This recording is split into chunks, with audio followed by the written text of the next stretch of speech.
Hola, mi nombre es Sara Camargo y hoy estoy aquí porque quiero compartir con ustedes una reflexión que surgió en mí luego de hacer las lecturas de la clase, pero sobre todo para que veamos juntos cómo cambió un análisis que yo tenía sobre una situación que pasó. Entonces, quiero empezar por contarles a ustedes cuál fue esa situación que viví hace un tiempo. Yo trabajo en una empresa de innovación social y sostenibilidad y hace un tiempo, ya bastante largo, abrimos una convocatoria para que startups enfocadas en soluciones tecnológicas para la inclusión hicieran parte de una convocatoria. Lo que buscábamos era poder encontrar varias startups de este sector y conectarlas con un gran corporativo que tenía un reto relacionado con la inclusión y que juntos pudieran co-crear una solución para ese reto. Pero además lo que queríamos o lo que quería un poco el corporativo no era solo brindarles esa conexión y el apoyo financiero, sino que también desde mi empresa los formáramos para que pudieran fortalecer su modelo de negocio y tener mayor impacto y reconocimiento dentro del ecosistema de impacto social de Latinoamérica. Esto era un poco lo que teníamos que hacer y la idea, como participaban las startups, era que tenían que inscribir su propuesta y contarnos sobre ellos en una plataforma de innovación abierta que nosotros como empresa tenemos. Y la labor del equipo era revisar y evaluar esas propuestas para que pudieran seguir a las siguientes fases. La idea de la revisión era que fuera una revisión multidisciplinar. Por eso yo estaba involucrada en el proceso, porque mi trabajo en ese momento era más que todo relacionado con el área de las comunicaciones, comunicar el proyecto, convocar las startups, más que trabajar directamente con ellas. Yo entré, hice mi trabajo, pero hubo una que me llamó mucho la atención. Se llamaba El viaje de Lisa y era un videojuego desarrollado por personas colombianas que buscaba generar conocimiento, difusión y empatía acerca de las personas que tienen el síndrome de Asperger, que es un síndrome dentro del aspecto autista. A mí me llamó mucho la atención porque este videojuego es un videojuego de science fiction en el que tú acompañas a Elisa, que es la protagonista y que tiene Asperger, a vivir ciertos retos, desafíos e inclusive situaciones muy cotidianas desde su perspectiva. Para mí lo más interesante del juego era que tú no te convertías en Elisa, no, el centro del juego no era que tú vivieras lo que es tener Asperger, sino que lo acompañaras a una persona que lo tuviera y entendieras cómo el entorno puede cambiar y ser más inclusivo para esta persona. A mí me llamó demasiada la atención, pero como les contaba anteriormente, mi rol en ese momento iba solo hasta evaluar. Eso era lo más que yo podía estar involucrada en el proyecto y luego escuchar su pitch, nada más. Entonces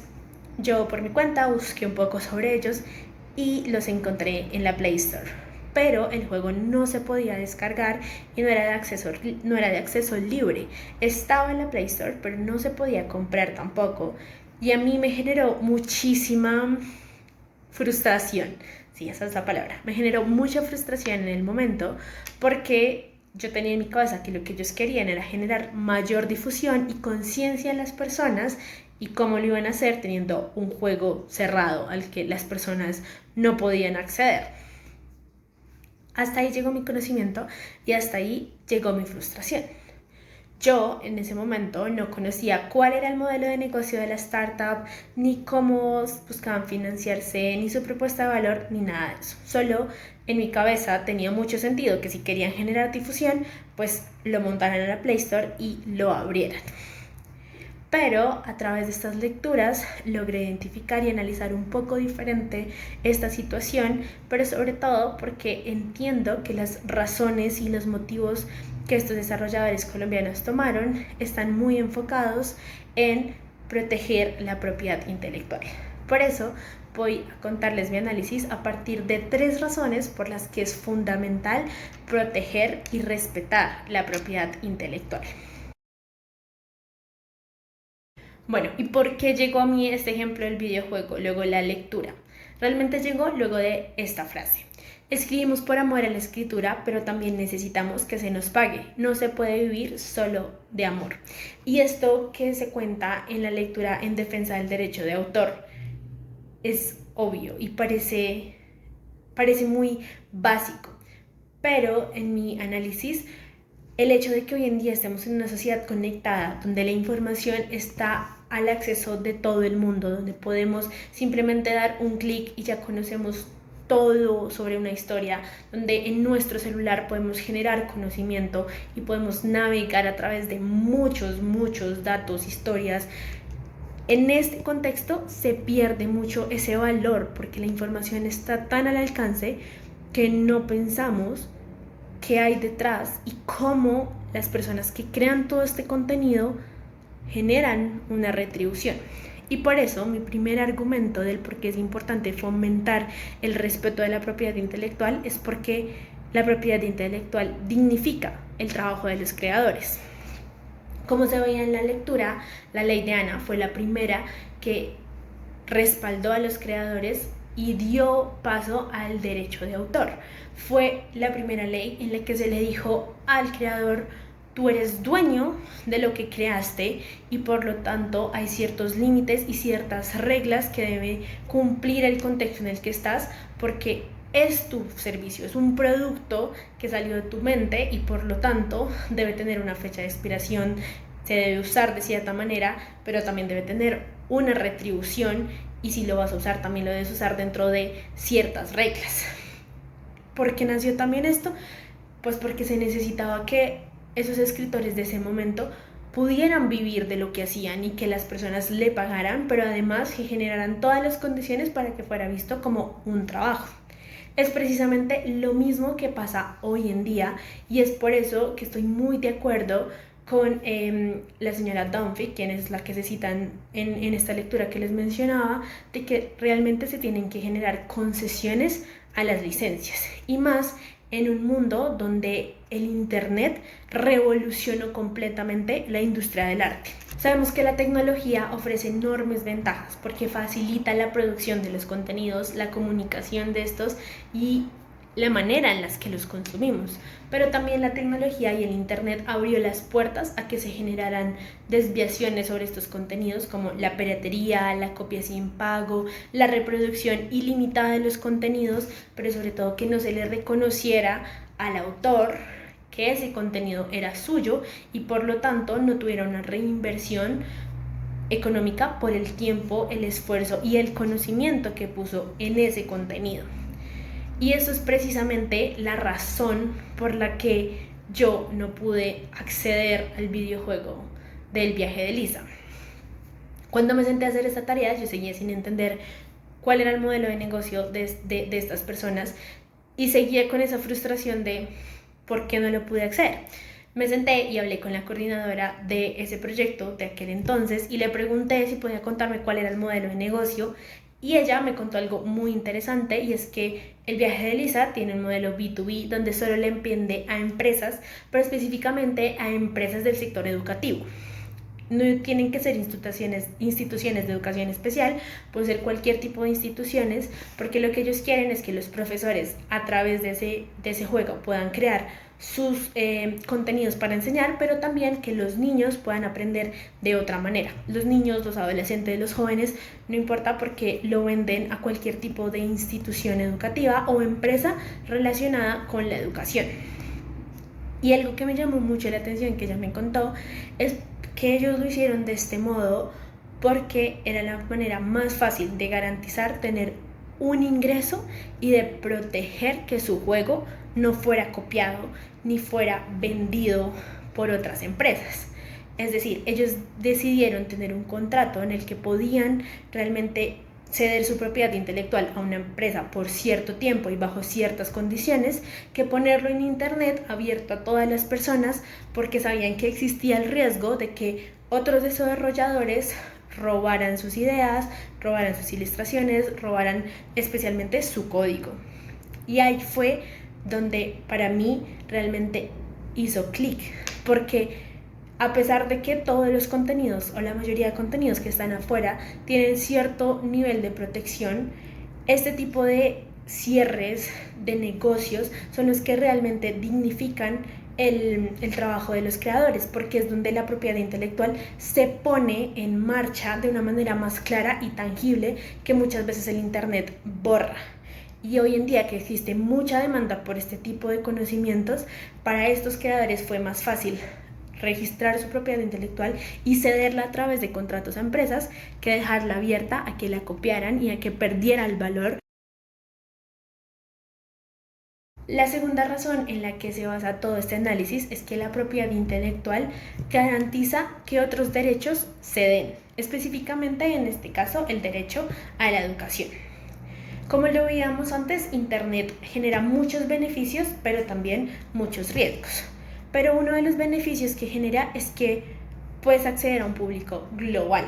No hay tantas limitaciones, sino que realmente puedes llegarle a una audiencia muchísimo más grande y al final eso es un poco lo que los creadores desean, poder llegar a muchas más personas, cosa que antes del Internet no era posible y que también se vio en el ejemplo del artista Sir Mark Neil, como pudo a través de sus ilustraciones al montarlas a la web llegar a una audiencia más grande. También corrió el riesgo de que lo copiaran y lo plagiaran, pero pudo llegar a muchas más personas. Y en ese sentido, Internet hoy en día es una manera de multiplicar la audiencia, pero específicamente es una manera de generar educación.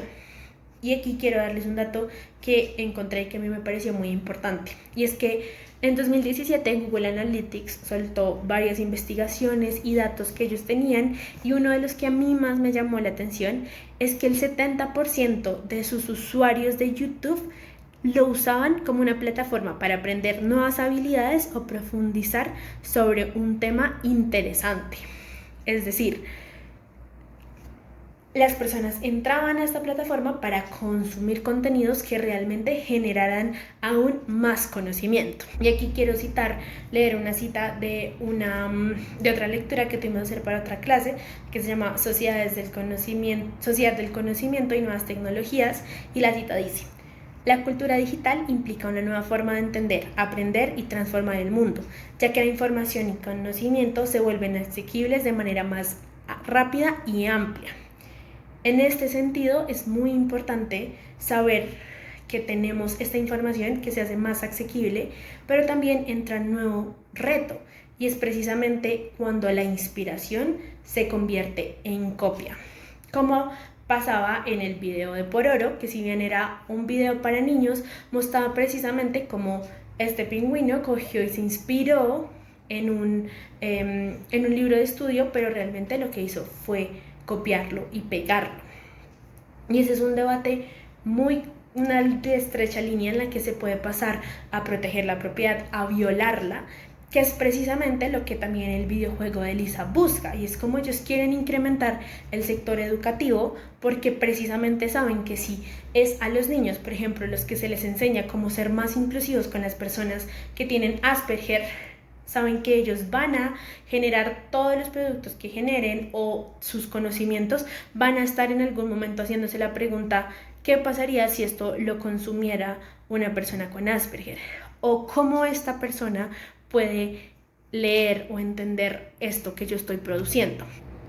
Y es precisamente por eso que al tener una propiedad intelectual que garantiza la correcta reproducción de los contenidos, cuando estos se reproducen y se conectan con el poder del Internet y de las nuevas tecnologías, garantizan que industrias como la educativa se vean muy beneficiadas. Y el tercer argumento, y con el que quiero cerrar todo este análisis, es que la propiedad intelectual impulsa la economía. Aquí me parece muy importante conectar cosas que estamos aprendiendo en otra clase, que es la de ciudadanía digital, y es que hoy en día estamos en una sociedad del conocimiento y de la información, donde el centro de esta sociedad es el conocimiento. El conocimiento es el que genera un valor comercial y el que genera cualquier tipo de transacción entre las personas, empresas, pero sobre todo en los países.